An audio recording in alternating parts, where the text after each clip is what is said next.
Okay, let's unpack this. Imagine waking up one morning to find out you just no longer exist. Right, like totally erased. Yeah, exactly. Not just locked out of a Twitter account, but I mean a complete synchronized digital assassination. You go to buy a coffee, your bank cards are frozen. Oh, wow. You check your phone, your Apple ID is wiped, Airbnb, Uber, Gmail, all of it is just got. Your phone is basically a useless piece of glass overnight. It is a genuinely terrifying premise, It is. just the sheer coordination required to erase a human being across that many rival tech and financial platforms simultaneously. It's staggering. It really is. And today we are taking a deep dive into the narrative of a man who claims this exact thing happened to him. We're looking at a first-hand account from Andrew Tate. Right. We're unpacking this massive transcript of an interview Tate gave to Jack Neal. And in this specific source material, Tate just lays out his entire worldview. He covers everything, right? Yeah, he breaks down the creation of his digital empire, the shadowy corporate offers he claims he rejected, the coordinated deplatforming, and his eventual imprisonment in Romania. But before we get into the mechanics of this story, we really need to set some ground rules for you, the listener, because, I mean, this isn't your standard source material. No, not at all. That is a crucial disclaimer to establish right up front. The transcript we're pulling from today contains heavily politically charged claims. Very charged. It features highly controversial opinions on gender dynamics, societal structures, and, these sweeping allegations of massive government conspiracies. So we need to make it absolutely clear to you, we are not taking sides. Exactly. We are not endorsing, defending, or condemning any of these viewpoints. Right. Our only job today is to act as your guides. We're going to impartially map out Tate's perspective exactly as he tells it in this transcript. So think of this deep dive as, like, a case study in modern information warfare and algorithmic influence told entirely through his lens. And to understand the scale of it all, we actually have to start with this surprisingly casual conversation in Dubai. Yeah, the spark that kind of ignites everything. Right. So Tate is living this luxurious lifestyle in Dubai, and he's with a Swedish girlfriend.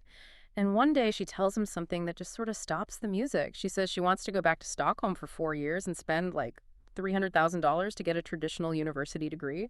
And from Tate's perspective, this proposition is just entirely irrational. I mean, he views himself as a self-made multimillionaire, right? Yeah, he's already reached the goal. Exactly.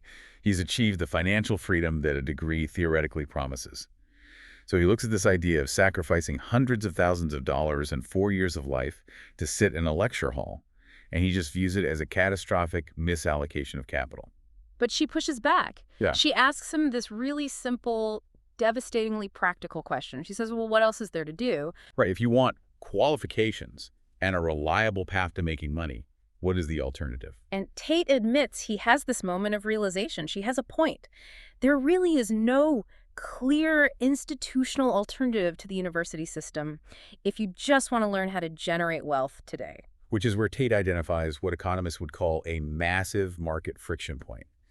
He's looking at an education system that is incredibly expensive, vastly time-consuming, and, in his view, fundamentally disconnected from the practical goals of the students. Because most people don't go into debt for the love of Latin seals on a diploma. They want financial security. Exactly. So he sees that gap, and he immediately calls his brother, Tristan, and pitches this radically disruptive idea. He says, we are going to start a school. Hustlers University. Right. But they bypass all the theoretical filler and exclusively teach people how to make money right now. And what's fascinating here isn't just the idea, it's the hyper-efficient mechanics of how they actually build it. Because the execution is so lean, they don't get venture capital or buy real estate. No, Tate just leverages existing digital infrastructure. He recruits guys who are highly profitable in specific digital arenas, like a crypto trader, a stock options expert, and an e-commerce specialist. He basically drafts a rogue, decentralized faculty. Yeah, and the value proposition for them is simple. Tate tells them he'll act as the top of the marketing funnel, using his fringe internet celebrity status to drive traffic. In exchange, they have to host 5 to 6 hours of live, practical calls every single day. So put yourself in a young person's shoes looking at this. You can take out a massive loan for economic theory or pay a fraction of the cost to watch a guy share his screen and show you exactly how he made 10 grand on Shopify that morning. And the technical setup is almost shockingly basic. They use Discord, which is free, and just attach a Stripe payment gateway for a flat $50 a month subscription. Discord, Stripe, $50. That is the entire tech stack. And the explosion that follows is just staggering. Within the first week, Tate claims they secure 25,000 paying students. Let's do the math on that. 25,000 students at $50 a month is $1.25 million in recurring monthly revenue within 7 days. It's insane. And with zero debt. No seed rounds, no investors. Tate estimates they were operating at an 80% profit margin. He explicitly points this out to highlight the inefficiency of Silicon Valley tech hubs, where founders burn millions just to acquire users. Tate bypassed all of that and valued the business at $300 to $400 million on day one. It really reminds me of how Uber disrupted the taxi industry. Taxis had expensive medallions and terrible service, and Uber just obliterated that friction with an app. That's a highly accurate mechanical comparison. He identified an inefficient monopoly and offered a low-cost alternative. But in his narrative, this is the exact moment he unknowingly paints a massive target on his back, right? Yes, he asserts that by doing this, he inadvertently started a war with big education.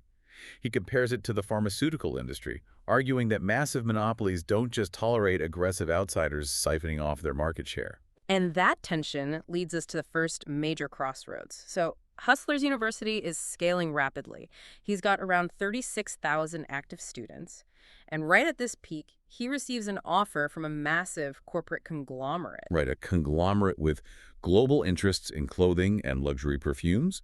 They put a 3-year, $50 million sponsorship deal on the table. $50 million. But Tate clarifies this wasn't an acquisition offer for the school.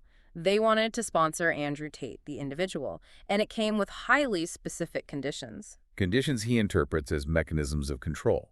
To get the money, he had to agree to drastically tone down his promotion of the school, stay silent on controversial topics, and start voicing corporate-approved opinions. He does the math and realizes he's already pacing to make that money on his own terms. Plus, he values his autonomy. He freely admits he enjoys being provocative, like saying things like, "Women can't drive." He likes ruffling feathers. Yeah, so he views the contract as a corporate louche and flat out rejects it. But this is where things get really interesting because the corporate reps shift their approach. They do. They casually remind him that their conglomerate employs the absolute best PR and legal teams in the world, framing it as a missed benefit to protect him if he ever gets into trouble. Tate initially just thinks, I'm just a guy on the internet. Why do I need crisis PR? But retrospectively, he views those remarks as heavily veiled threats. The implication being that the same teams that could shield him possess the capacity to utterly dismantle him if he refuses to submit to their control. He's basically saying that once you reach a certain level of unregulated cultural influence, the established system gives you a choice. You are either bought and managed, or you are designated as a rogue threat that must be neutralized. It's a profound assertion about institutional capture. He believes the mainstream ecosystem functions as a synchronized entity that demands adherence to their messaging. Let me play devil's advocate for a second, though. Isn't it highly probable that this was just standard risk-averse corporate behavior? How do you mean? Like, if I'm investing $50 million in a guy to sell perfume to women, I'm going to put a morality clause in the contract so he doesn't say women can't drive and tank my earnings. It doesn't have to be a sinister Illuminati plot to silence him. That is a very rational Occam's razor counter perspective. Corporate sponsorships are fundamentally about brand safety. What makes Tate's narrative distinct is his interpretation of their motive. He believes they didn't want him to sell perfume, they wanted to control the culture. And in his timeline, that defiant rejection seems to trigger the exact nightmare they warned him about. So we move to April 2022. Enter a new character he calls Girl A. Girl A resides in Miami and casually knew Tristan from years prior. Out of the blue, she messages Tristan wanting to visit Romania. Tristan just sends her a picture of his debit card and tells her to book a flight. She flies first class to Bucharest, and Tate is very meticulous in the transcript about detailing his lack of proximity to her. He says he barely spoke to her twice. She stays for 5 days, mostly hanging out while the brothers are in England on business. Right. She's basically living a highly funded vacation, using Tristan's credit card for Ubers and Amazon packages. But then she abruptly packs her bags, leaves, and blocks Tristan across all platforms. Tristan just chalks it up to typical drama and brushes it off. But 3 days later, the reality of that visit crashes through their front door. It's a quiet Sunday, around 1 p.m. And suddenly, armed SWAT police, specifically Romanian anti-terror units, swarm the property. They bust down the doors with machine guns, screaming for everyone to get on the ground. The justification for this militarized raid is the catalyst for everything that follows. The police say they have a warrant based on allegations of kidnapping and human trafficking. And the source of this severe allegation is a direct tip from the American Embassy in Bucharest. Girl A had reportedly contacted them, claiming she was held against her will along with other victims, and that the brothers were running a massive drug operation. Tate describes his reaction with this dark comedy. He's on the floor with rifles pointed at him, joking to Tristan that the girl was only a 7 out of 10 and not worth a SWAT raid. He claims the absurdity was so apparent that even the tactical officers eventually lowered their weapons and started laughing, because the physical reality starkly contradicted the tip. They searched the huge compound for hours. No hidden victims, no narcotics, no illegal steroids. Plus, the brothers show the police their CCTV footage, clearly showing Girl A coming and going freely over the past 5 days, ordering Ubers and pizzas. There is zero physical evidence of a hostage situation. Yet, despite finding nothing, the authorities don't apologize. They begin systematically seizing assets. Tate estimates they confiscated around $100,000 in cash and $500,000 worth of luxury watches. When Tate demands to know why, the officers claim it's standard protocol to secure potential proceeds of crime. This specific detail solidifies Tate's theory of systemic targeting. Because of the chain of command, right? Exactly. A single woman calls the American Embassy, and instead of a standard welfare check, they directly trigger a full-scale counterterrorism raid. To Tate, this wildly disproportionate response is proof the legal system was being weaponized against him as a pretext to dismantle his wealth. They're hauled to the die cut office, the organized crime directorate. But again, the dissonance is jarring. Tate says the head prosecutor seems almost bored, makes a joke about crazy American girls, and just lets them go home after an hour and a half. It creates this bizarre psychological whiplash. They experience state violence followed by bureaucratic indifference. Tristan convinces Andrew it was just a massive misunderstanding, so they go right back to aggressively scaling Hustlers University. The school is booming, but while the legal threat goes dormant, a new digital front opens up. And this is where the mechanics get really fascinating. It starts with an algorithmic smear campaign. Tate recalls his girlfriend showing him a post from an LGBTQ rights NGO. The post features his picture with a vitriolic caption labeling him a dangerously toxic misogynist who needs to be deleted from the internet. Which, happens all the time to controversial figures. But then she shows him a second post from a wildlife protection NGO. Exact same picture, exact same copy and pasted text. Over the next hour, he finds 7 different, entirely unrelated charity accounts posting this identical hit piece simultaneously. And he views this as a centrally commanded psychological operation, right? Yes. He formulates this theory that the media doesn't report reality. Its primary objective is to prepare you for what is about to happen. He calls it conditioning the public. Like softening the ground. Precisely. Yeah. He actually compares it to how the 10-year-old surveillance tape of Diddy was released to the media right before his arrest, specifically to destroy his public image so the public would already have convicted him, removing any sympathy. He looks at these NGO posts and thinks, they are conditioning the public to accept whatever extreme measure they take against me. But instead of backing down, Tate launches an affiliate marketing program for his students. And they put a devastating twist on the traditional model. The students realize it's more effective to use videos of Andrew Tate rather than making their own videos to sell the course. And Tate agrees, executing a maneuver that completely fractures traditional copyright rules. He publicly waives his copyright protections and encourages his students to clip up his podcast appearances and attach their affiliate links. He claims this invented the modern clipping economy we see on TikTok and YouTube Shorts today. It's absolute genius from a decentralized growth perspective. But there's a massive flaw in the master plan, the unintended consequence of the algorithm. These students are a mercenary army, and they figure out exactly what feeds the algorithm. And modern social media algorithms maximize user retention. Nuance doesn't retain attention. Outrage does. The students discover that a calm 10-minute video might get a few thousand views, which is unprofitable for them. But if they post a 10-second, highly aggressive, out-of-context soundbite, like the clip where he talks about threatening a woman with a machete, the algorithm explodes. It triggers massive outrage, people argue in the comments, and the algorithm pushes it to millions. And thousands of young men click the affiliate link and buy the subscription. It creates this perverse incentive structure where his own students are financially motivated to make him look like the most unhinged man on the planet. And the scale is just insane. 28,000 separate fan pages flooding the internet. And traditional moderation can't stop it. If a TikTok moderator bans an account, The teenager running it in Peru, who is suddenly making life-changing wealth, just spins up 3 new proxy accounts on a VPN. It's exactly like the Hydra or Agent Smith in The Matrix. Cut off one head, more grow back. Tate becomes the most Googled man on Earth, and Hustlers University swells to 271,000 students. He estimates they were generating $15 million a month, giving the company a billion-dollar valuation. But it's a tragic tension, because that same strategy generated the exact out-of-context outrage his institutional enemies needed to justify taking him down. He literally armed them. Which brings us to August 2022. The conditioning phase ends, and the institutional execution begins. Tate wakes up and sees a BBC article announcing he has been permanently banned from social media because his views are too dangerous. And this wasn't just losing Instagram or Twitter. No. Tate describes a comprehensive infrastructural digital erasure. He goes to get a coffee, opens his phone, and discovers he is signed out of absolutely everything. His Apple ID is wiped, WhatsApp deactivated, Gmail, Uber, Airbnb, all gone. Even his Coinbase and traditional bank accounts in the UK are frozen. His phone is just a brick.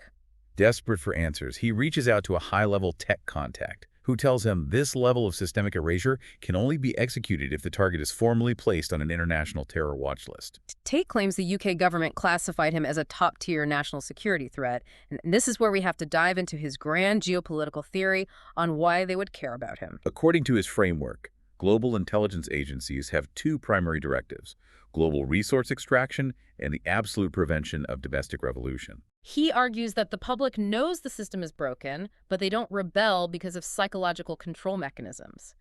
And this is where his controversial views on gender integrate into the theory.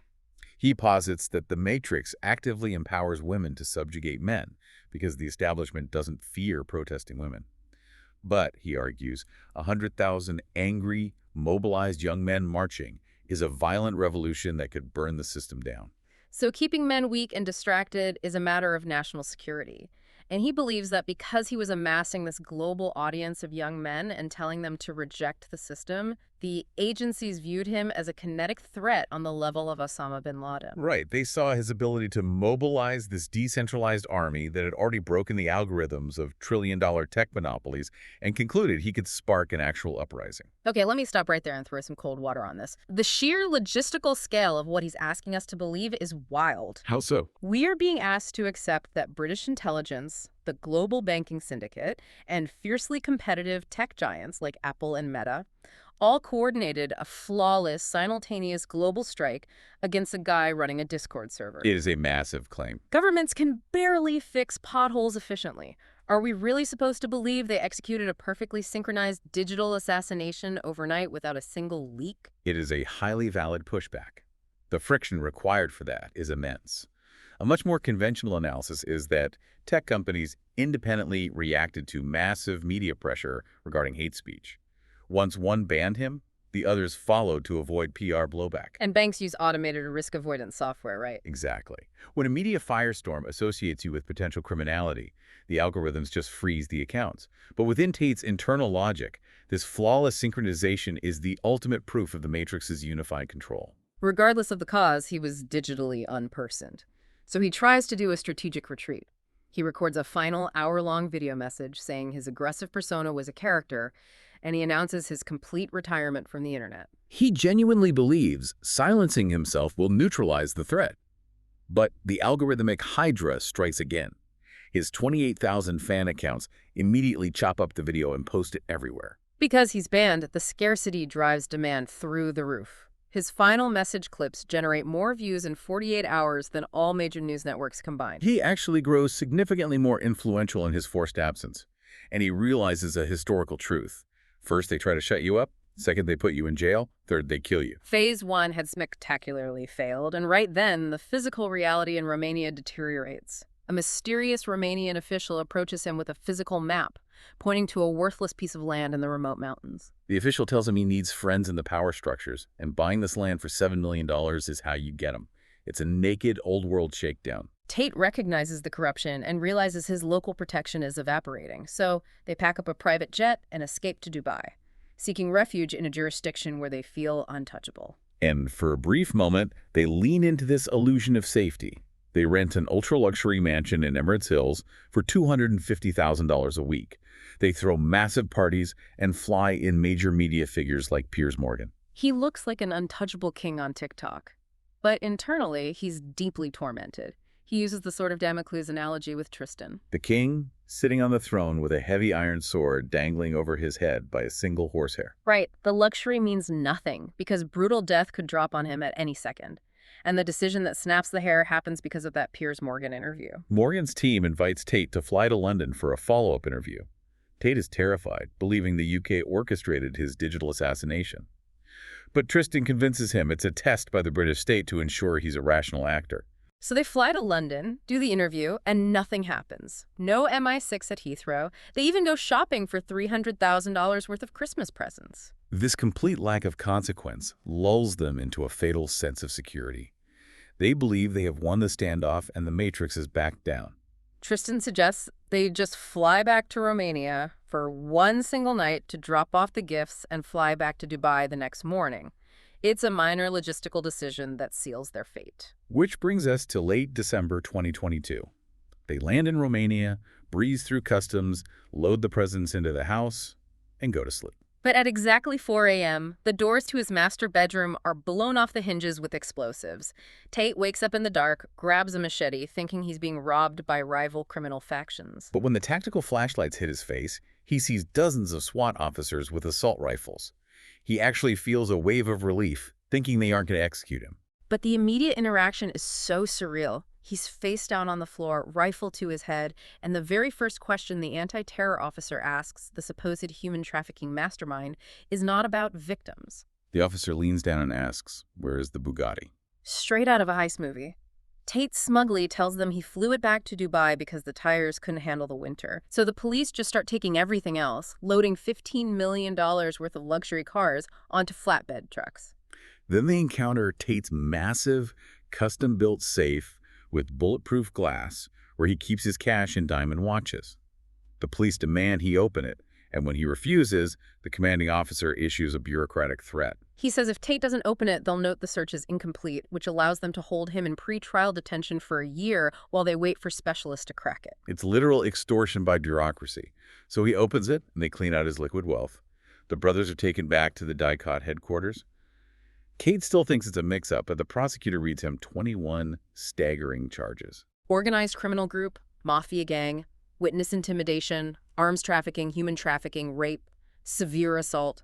It's life-destroying. And here's a chilling detail about the timeline. Months later, his legal team discovers that the original April case file had sat dormant, but the prosecutor suddenly requested extensive wiretaps on the exact same day in August that Tate was digitally wiped from the internet. The exact day the digital execution order came down, the physical surveillance was activated. It heavily implies a fully integrated operation. They blinded him digitally while tracking him physically. The prosecutor recommends immediate pre-trial detention.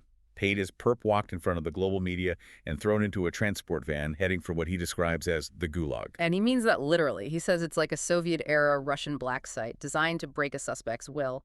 The cell is the size of a bathroom locked in for 23 hours a day. No yard time, no interaction with other inmates. The cell is severely infested with cockroaches and bedbugs, and there's a harsh fluorescent light left on 24 hours a day, inducing severe sleep deprivation. Meanwhile, his outside legal team is dissecting the file, and they find the human trafficking allegation is incredibly flimsy. The prosecutors claim he trafficked 2 of his live-in girlfriends by forcing them to make lip-sync videos on TikTok for ad revenue. The glaring issue is the complete absence of a financial money trail. There are 0 bank or crypto transfers moving from the girls' accounts to Tate's. Mechanical proof just doesn't exist. And the most surreal part is the 2 supposed victims, Betty and Yasmina, are actively on TikTok posting daily videos defending him and accusing the prosecutors of fabricating the narrative. It must have been immensely frustrating for the authorities. They executed the perfect takedown playbook, but Tate's decentralized affiliate army bypasses the media blackout, blasting the girls' defense videos across the algorithms. Desperate, Tate turns to diplomacy. He demands a meeting with the British embassy. The rep listens, hands him a generic arrested abroad pamphlet, and walks out. So he turns to the U.S. embassy, hoping they'll invoke the Constitution. The diplomat tells him the U.S. respects the Romanian legal system and to prepare for a long stay. which Tate finds hypocritical since Romania ranks alongside Zambia on corruption indexes. But the U.S. diplomat just leaves him with another useless pamphlet. Cut off from diplomacy, he hires elite King's Council lawyers from London. But they never arrive at the prison. He finds out later they were intercepted at the Bucharest airport by British embassy officials who told them Tate is a national security issue and forced them to fly back. The UK government actively blocked his access to legal counsel. He spends 4 agonizing months in that cell. Every 30 days, a judge rubber stamps another month of detention with 0 explanation until they finally draw a different judge. This judge supposedly has a deep hatred for corruption because a family member was wrongly imprisoned during the communist era. She actually listens to the defense, watches the TikTok videos, and says she'll make her decision that afternoon. But the decision doesn't come. Hours drag by into the night. Tate is convinced the prosecutors got to her. Then, at exactly 10:30 p.m., she orders their immediate release to house arrest. His lawyer explains she deliberately waited until the political establishment and intelligence liaisons were asleep so they couldn't file an emergency injunction to block it. The climax is profoundly emotional. As he's let out, hundreds of men in the prison begin chanting Freddie Tate, or Brother Tate. He steps outside, feeling like a ghost re-entering the world of the living. Okay, I have to throw one last massive flag on the play here. We just outlined a global matrix with the CIA, MI6, and big tech all perfectly coordinated to destroy him. Right. But we're supposed to believe this omnipotent machine was defeated because a local judge held on to some paperwork until after 5 p.m. when the bad guys were asleep.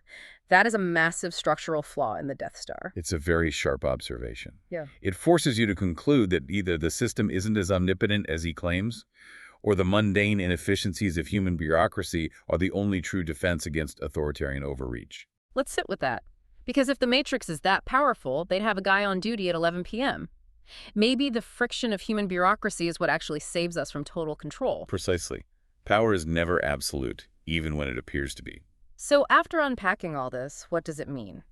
We started with a $50 Discord server that morphed into a billion-dollar empire, leading to deplatforming, SWAT raids, and a post-Soviet prison. And he paints himself as a martyr in a geopolitical war. You, the listener, have to weigh the validity of these mechanics yourself. We've seen traditional institutions use heavy-handed methods to silence one man, but they were repeatedly circumvented. Which brings me to a final, highly provocative thought.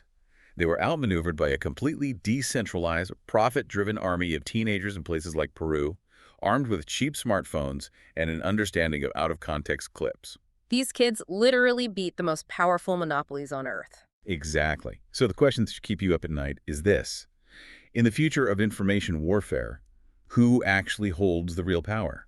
Is it the intelligence agencies and legacy institutions, or is it the algorithm and the decentralized swarm of mercenaries who know how to feed it? That is a terrifying question to end on. Thank you so much for joining us on this deep dive. Keep questioning the narratives you are fed, look closely at the systems around you, and we will see you next time.